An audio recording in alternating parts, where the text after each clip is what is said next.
We'll begin our flexibility portion of flat back posture.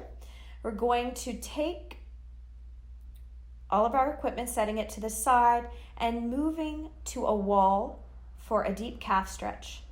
Facing the wall, stepping 1 foot back, looking over your shoulder, making sure that that leg is parallel. The foot is parallel. We'll drive the hips forward as we drive the heel down, bracing the abdominals, keeping the tailbone reaching back for a little lumbar extension. The calves, especially the gastrocnemius, the center of the calf, is very tight with flat back posture. So we spend a full minute releasing this tight area. We'll do a minor adjustment, internally rotating this leg in the hip socket so we get into the outer calf as well as the gastrocnemius. You'll notice the outer calf, your peroneal stretching now. We've still got a deep bend in the front knee, equal pressure between the heel and the metatarsals of the front foot so the knee tracks safely. The abs are pulling in and up. The hips are pressing forward towards the wall in front of you. Take your focus up, eye level. Plug the shoulders down your back. Collarbone is wide. 30 more seconds here. If this stretch doesn't feel as tight as having your leg parallel, you can revisit the parallel position on the same side. Play around with where you feel the most stretch. So it may be with that internal rotation and it may be parallel. 10 more seconds here, lifting in and up on the muscles that stop your stream of pee, and as you exhale, driving the heel down and the pelvis forward. Go ahead and switch sides, setting up with your feet hip distance apart, stepping the opposite leg back, taking a moment to look over your shoulder and make sure that leg, foot are perfectly parallel as we begin our gastrocnemius stretch, driving the pelvis forward and the heel down on our exhale, making sure there's equal weight in that front foot so the knee tracks safely. Feel the inner and outer edge of the foot, the metatarsals, and the heel grounding into the floor.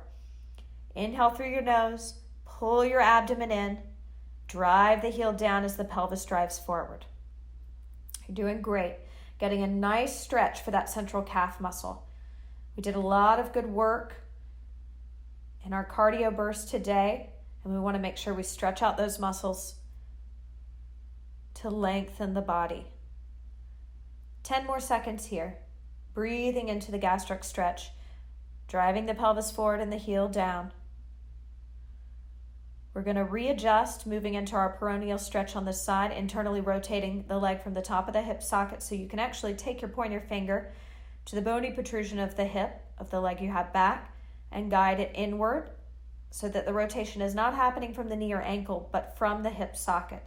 From there, pelvis presses forward, focus of eyes is up eye level, sternum is reaching towards the back body, shoulders are plugged down the back. You've got a nice right angle with your front foot because you're bending into it with your front leg. Just make sure the knee isn't tracking beyond the metatarsals, that it's tracking right over the second and third toe. Inhale, abs come in, lift up on the muscles that stop your stream of pee and drive the hips forward and the heel down at the same time. Exhaling the air out. Connecting with deep abdominal contractions will allow you to condition the deepest layer of your core to alleviate low back pain while maximizing your time and stretching out your tight postural muscles. One more breath. We'll move into a T-pec stretch, wall stretch. You're going to bring one arm out to a T, soft bend in the knees, starting to twist away from that arm. In our warm-up before our cardio burst, we opened up the pec minor and the anterior delts and bicep, and now we're getting into the pec major, all of which are active due to the kyphosis and the forward position we are in our seated posture and the rounding in the shoulders that happens from computer work, office work. You've got about 10 more seconds here. Inhale, brace the abs, rotate a little deeper on the exhale. Again, inhale laterally, pull the abs in, lift up on the muscles that stop your stream of pee, and fog a mirror as you twist deeper. Let's move to the other side, setting up, facing the wall, soft bend in the knees, begin your rotation. Twisting away from the arm, looking away from the arm. Notice if the chin is poking forward. Retract your chin, engage the neck flexors.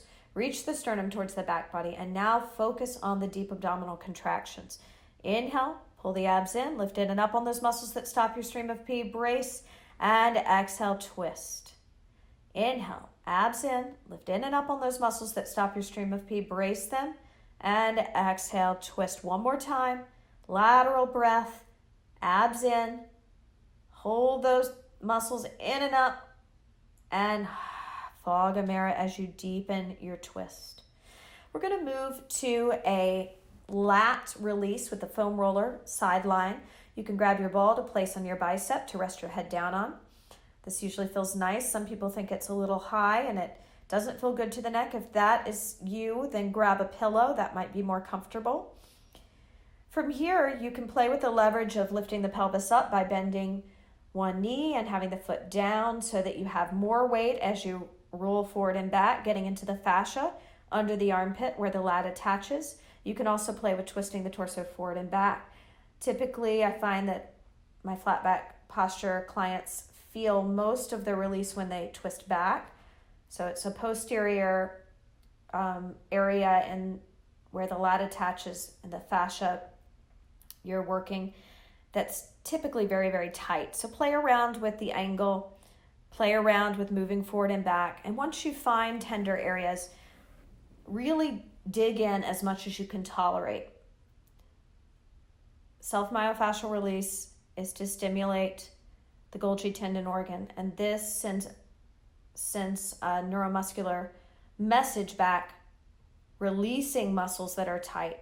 It's a great way to get more range of motion and improve your posture. All right, let's switch sides. Moving to the other lat, setting up, supporting the head, tuck your chin, keep the front of the neck engaged.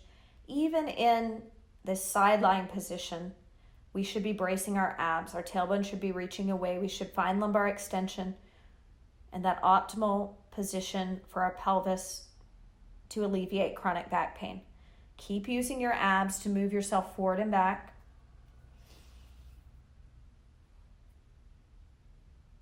Be aware of any knots that you come across. You can do a little circular motion, digging the body into the roller.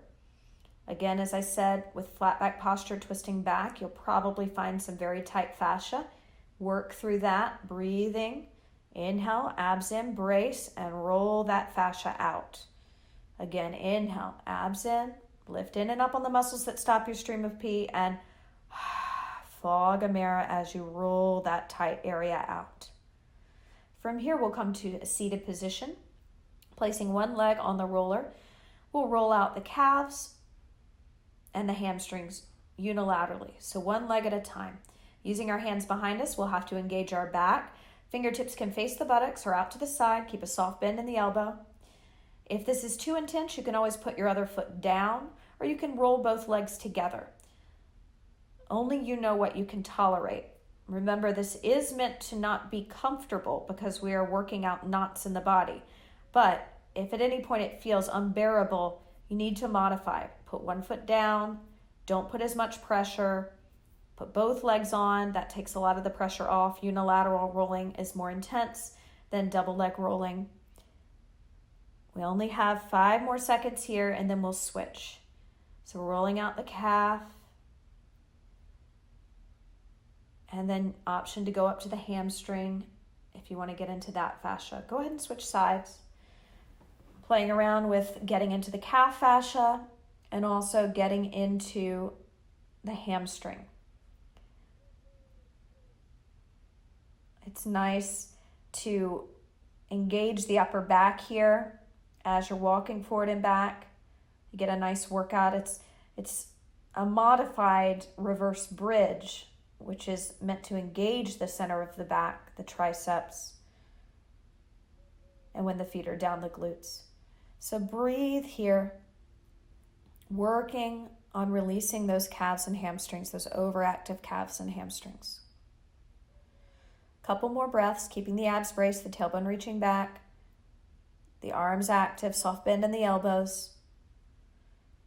Find your final spot, take a deep breath, inhale, abs in, lift in and up on those muscles that stop your stream of pee, and Fog a mirror with your exhale. From here, we're going to lie supine, placing the ball under our head and grabbing our heaviest Theraband. Placing it around the arch of the foot. We'll keep our other foot down on the floor. Actually, let's keep it down on the floor. I want you to find lumbar extension, reaching the tailbone towards the feet, creating that mouse hole between your low back and the floor, dorsiflexed foot.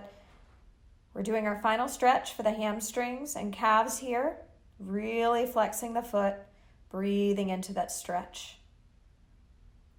Deep inhale and exhale. Good. Inhale and exhale. One more time. Inhale and exhale. Go ahead and switch sides. Setting up. Dorsiflexing the foot, reaching the tailbone away towards the feet, creating that mouse hole. Sternum reaching towards the back body, collarbone wide, chin retracted. Maximize this stretch here. Really flex the foot. Squeeze the front of the quadricep. So when we did our hamstring and footwork lying with the ball under our sacrum,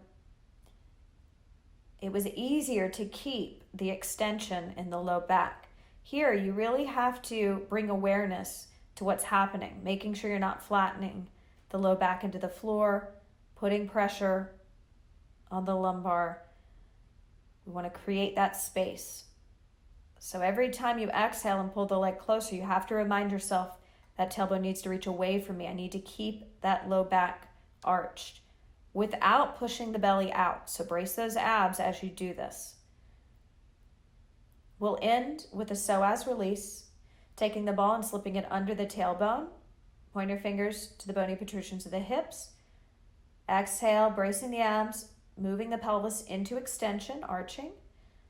From here, one hand down on the floor, one hand grabs your shin, and the other leg straightens out. Inhale one, breathe, squeezing the front of the thigh, making sure the foot is on the ground, not lifted up in the air. We're opening up the hip flexor after all that cardio burst work with the light loop band loading, engaging those hip flexors. Inhale and exhale.